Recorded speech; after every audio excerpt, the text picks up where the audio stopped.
Alright folks, it is still the calm before the storm, and as you can see, the clouds are rolling in, and we got like a purplish colored tinted sky right now. It is like 8 o'clock p.m. here in the area, and they're saying that the rains are going to start hitting about 11, and tomorrow is going to be the big storm. So we'll see, but it's definitely doing some weird stuff in the sky right now. Cheers. Alright everybody, as you can see, we are dead smack in the middle of what used to be Hurricane Irene. Now it is Tropical Storm Irene, and where I live we are not getting it too bad. It has been torrential downpouring all day. Occasionally there's been some gust of winds, but when you can see the tops of the trees, they're barely even really moving. So you know, the biggest thing has just been non-stop torrential downpours, so you know, probably some flooding, but I live on the top of a hill, so I guess other areas are much worse. And not where I live. Cheers. Hello everyone, welcome to another episode of Jay's Beer Review. I'm weathering the storm and bringing to you another beer review. And while this was Hurricane Irene, it is now just Tropical Storm Irene, and this is like the heaviest it's been for my area. It ended up being much more of a cat than a lion at this point, but as you can see, there's still some pretty good torrential downpours. But where's all this wind? Look at those trees. I'm not even fighting anything. But I am out here doing a beer review, and because of the fact that it is the end of August and I haven't even done my August monthly true Belgian beer review, I figured I'm going to do the Belgian beer review today.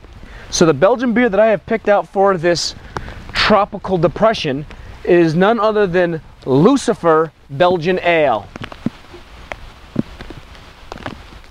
Now the Lucifer Belgian Ale is brewed by Het Anker Brewery, and Het Anker Brewery is a product out of Mechelen, Belgium.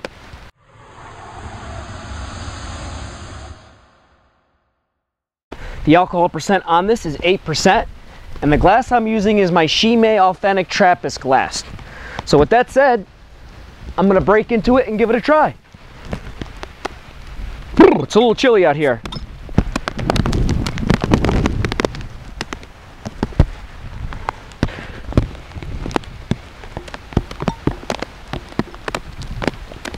And I'm sure the rain is not going to make this beer any better, but hopefully it will still be able to tell what's going on here. Alright, I got just a little bit of beer left in the glass. I'm going to leave that because I'm sure there's some yeast sediment.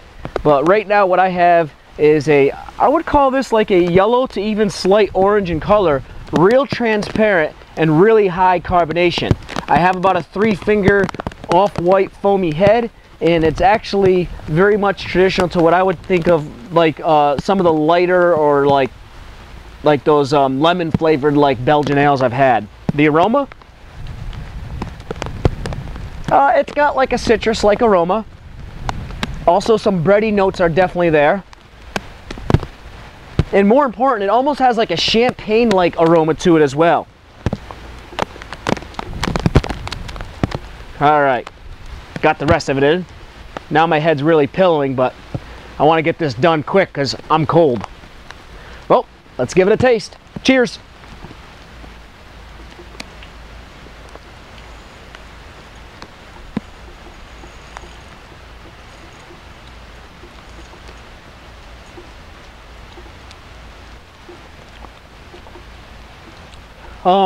Really no citrus notes at all in the flavor, even though it's got some of that smell.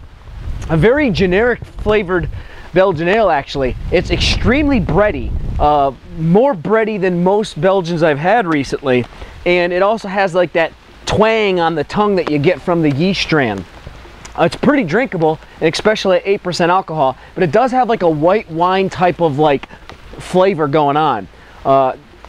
Do I love it? No, but it's not bad either. I think I'll definitely be able to drink the whole, chills, the whole entire glass. What I think what's best about it is the drinkability on it. It's actually going down really easy for an 8%er. But anyway, I'm gonna go ahead and go inside, drink the rest of this, and dry off and get back to you in a few moments. Alright, well I'm back, and as you can see I have just a little bit of beer here left, and I'm in a much drier location now, but still the storm behind me.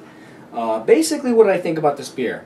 Well, it was pretty generic for a Belgian beer. There wasn't a tremendous amount of flavor going on, and I certainly didn't get like a lot of those fruit flavors that you sometimes get in a Belgian beer. It was just a very bready beer. But what I liked about it was the fact that it was just kind of regular. It's almost like drinking like your everyday regular domestic American beer, but it's a Belgian everyday American domestic Belgian. The bready notes were really nice and soft in the mouth.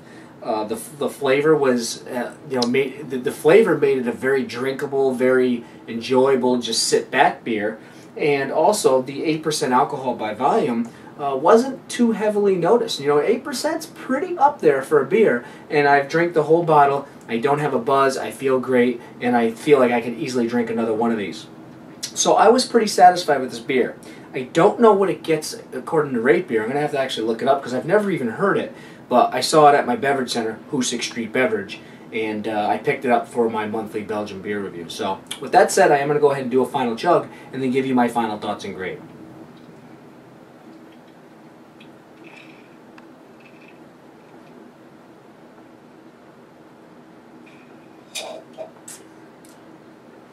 As far as final thoughts and grade, like I said, it was very drinker friendly, very quaffable, very bready-like, very everyday beer, everyday type of beer, and I just enjoyed it. So I'm going to call this beer good. Sure, it's not amazing, it's not like one of the best beers I've ever had in my life, but I tend to struggle finding Belgian beers that I like, and I actually found this enjoyable. So a good score for something like this is pretty nice. So again, that was the Lucifer Belgian Ale with a score of good. And until next time, thanks for watching.